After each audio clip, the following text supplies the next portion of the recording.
I think he said quite a lot of fruity things in the past as well. Look, I don't recognise that characterisation. I'm very proud of the election success that Labour had recently. We won votes across all different communities. And Donald Trump is killing, thousands of Americans by giving them duff advice and his macho, I'm all right, look at me, I've survived COVID. Angela Rayner didn't hold back when she called Donald Trump macho and added some sharp criticism during an old interview. And if there's one thing Trump isn't known for, it's letting things go. His whole image is built on being bold and unapologetic. So when he heard about Rayner's comments, you can bet he wasn't going to stay quiet. British politics like this one, don't forget to like the video and subscribe to Dark British. Believe it or not, over 98% of viewers watch our content without hitting the follow button. Subscribing is completely free for Trump. An insult isn't just a passing remark, it's a challenge. And true to form, he fired back without hesitation. He has no place in the White House. He's an embarrassment, and he should be ashamed of himself, especially when thousands of Americans have died. COVID is a serious disease. It's a serious pandemic. People have died, loved ones have died, and he's an absolute disgrace. And so is Boris Johnson for not being able to even know his own rules. I think they're both idiots, and we deserve better than them. Buffoon, ashamed of himself's embarrassment. I think that woman needs to look in a blimmin' mirror. Maybe Lord Ali can afford to buy her one. This wasn't just a small disagreement. It added fuel to an already tense relationship between Trump and the UK Labour Party. And it didn't take long for Trump to respond, not just with words but with real actions. Tariffs, economic pressure, and political moves quickly came into play, and that's when the real impact started. These remarks weren't just personal. They set off a chain reaction that could come at a serious cost to the UK. Now, the Labour Party has far more to worry about than just political tensions. This is very exciting, but it's also exciting because of what's happening with other aspects. We're going to be doing tariffs on pharmaceuticals in order to bring our pharmaceutical industry back. We don't make anything here in terms of drugs, medical drugs, different types of drugs that you need, medicines. It's in other countries, largely made in China, a lot of it made in Ireland. Ireland was very smart. We love Ireland. After Angela Rayner's remarks about Donald Trump, the fallout went far beyond a simple exchange of insults. Trump struck back in a way that carried real consequences by placing trade tariffs on the UK. He aimed directly at key industries like steel and aluminium, both crucial to the UK economy. The effect was immediate. British businesses and workers felt the impact first. The tariffs pushed costs higher, making goods more expensive and adding even more pressure to the manufacturing, the sector where many were already struggling. Underlines Angela Rayner make a good Prime Minister. Well, I don't think me predicting who the next leader of the Labour Party should be is a good idea. But in terms of your challenge, do we need a female leader of the Labour Party? You bet we do. And, I hope that happens. But in the meantime, I intend to act on the mandate that we got in the last election and deliver the change that people want across the country. And it is fantastic to have Angela Rayner by my side as my Deputy Prime Minister as we go through this. Trump wasn't just making empty threats, he meant business. His actions carried real economic consequences, leaving the UK government at a crossroads. Should they work to repair ties with Trump, or risk even greater harm to their economy? This wasn't just political drama, it had real-world effects on British citizens who felt the impact of his trade war. Keir Starmer's approach to Trump came across as pure political maneuvering, and it didn't sit well with many. During his visit to the White House before Trump left office, he tried to present himself as an ally, even praising Trump's stance on free speech. But behind closed doors, it was a different story. While Starmer and his Labour Party publicly, they offered compliments. They were privately critical, making their position seem anything but genuine. I've been looking at what's going on in Britain, whether it's talking about the clampdown on free speech. Elon Musk has gone to town on that one. Joe Rogan, the biggest podcast that you could listen to in the world, has been really making a big noise about what he sees as authoritarian rule in the UK. Add to that these extremely sort of toxic, irresponsible, reckless and unprofessional comments. I don't care whether it's coming from someone on the opposition benches and what position they held or didn't hold. It's just not becoming of an elected member. This hypocrisy hasn't gone unnoticed, especially now that Angela Rayner's comments have come to light. Trump now sees the full extent of Labour's double-dealing, and the mixed messages from Starmer and his team have only fueled confusion and mistrust between the UK and the US for Trump. This isn't just politics, it's a clear reminder that trying to play both sides rarely ends well. As a result, the UK is left in an awkward position, caught in a web of political contradictions. Starmer's remarks about free speech during his meeting with Trump highlight a glaring inconsistency. While he publicly voiced support for Trump's stance on free speech, his actions back in the UK told a different story.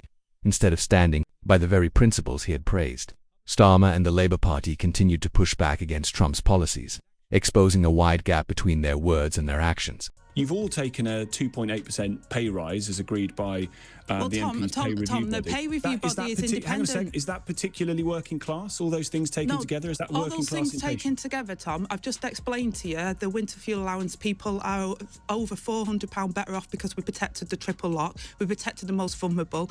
I've just explained to you the welfare and the principles and the values that we will protect those that need it and make sure that they get the support, and we've got to make sure that people can get into work. And in terms of the pay rise, MPs do not have any control over that. That is completely independent of government, and that was brought in some years ago, and that is the rules on that. That is not nothing within our control on that. You could give it back though, couldn't you? At a time of cuts, people see the Chancellor, the Deputy Prime Minister getting paid more. Administratively, trying to give it back is more of a nightmare. This move left many questioning Starmer's sincerity. It's one thing to make statements of support in front of the cameras, but following through with real action is a different matter entirely. Labour's mixed signals didn't just strain their relationship with Trump, they also alienated their own supporters. Voters who believed Labour stood for free speech and honesty were left wondering if they could still trust Starmer's leadership. He found himself walking a fine line between political pragmatism and staying true to his promises, a balancing act that has ultimately damaged the UK's image. Labour's attempts to play both sides of the Trump issue have backfired. On one hand, they've criticised him, while on the other, they've tried to maintain diplomatic ties by being overly cautious and accommodating. The result is a messy, inconsistent political stance, one that Trump has no trouble seeing through. For him, this kind of double-dealing doesn't work, and it has only made the UK's position appear weak and uncertain. But we also know that there have been infringements on free speech that actually affect not just the British, of course, what the British do in their own country is up to them, but also affect American technology companies and by extension American citizens. So that is something that we'll talk about today at lunch. We've had free speech for a very, very long time in the United Kingdom, and it will last for a very, very long time. Well, no, I mean, certainly we wouldn't want to reach across US citizens, and we don't, and that's absolutely right. But in relation to free speech in the UK, I'm very proud of our history there. The fallout isn't just a diplomatic problem, it's also eroding Labour's trust among its own supporters. Voters who want a clear and honest approach are beginning to feel let down by Starmer and Rayner's mixed messages. The party's credibility is now on the line, as it appears more focused on political correctness than standing firmly by its principles. This uncertainty risks driving potential voters away, further weakening Labour's position. Meanwhile, Donald Trump has always valued loyalty and directness. Unlike many politicians who avoid confrontation, he thrives on open conflict, especially when he feels betrayed. His reaction to Angela Rayner's comments only strengthened his belief that Labour has been dishonest with him. For Trump, disloyalty doesn't just break trust, it makes you a target. Parliament, that's why you're campaigning as a member of the Labour Party. It is very short-sighted to make these kind of comments about a major world leader if you're going to have to end up working with them. Now, I think that, as you say, Donald Trump obviously is someone who can move on, who can be a bit transactional, and so there's hope there. But I think it's interesting what it means for other people around in his team, particularly when it comes to some of those intelligence and sensitive matters, because obviously with the defence apparatus between the two countries, the US and the UK, is so well interconnected. Trump's response isn't just about words, it's about action. He's using every tool at his disposal, from economic pressure to political leverage, to get what he wants. And he's not likely to back down unless he sees more transparency and loyalty from the UK's leadership. If Labour keeps hedging its bets and playing both sides, Trump will continue to push back. That could mean more tariffs, trade restrictions, and even diplomatic isolation. For Trump, the message is clear: be upfront and loyal, or face the consequences. But this isn't just about a personal clash between Trump and the UK's leaders. It's already shaping the broader US-UK relationship. His retaliatory tweets are a clear example of how personal grievances can spill into politics, leading to real economic consequences. Now the UK finds itself in a difficult position. If Labour doesn't handle Trump's criticisms carefully, they could risk crucial trade deals and diplomatic negotiations. The bigger worry is that the UK is in danger of becoming a pawn in US domestic politics.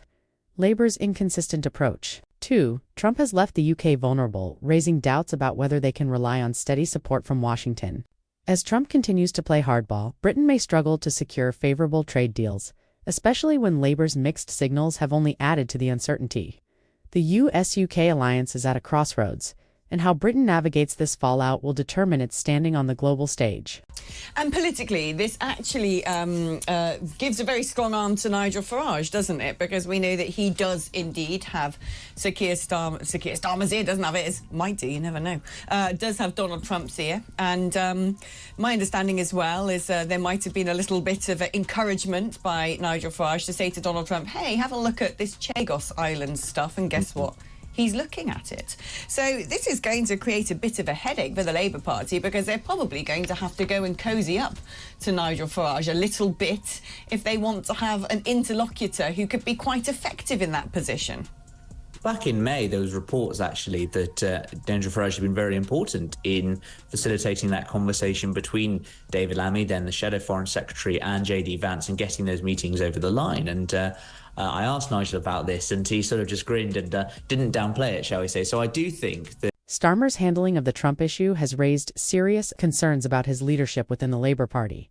His failure to take a clear, consistent stance on international diplomacy has drawn criticism not only from political opponents, but also from within his own ranks. The situation became even more complicated after Angela Rayner's comments, which only added to the confusion.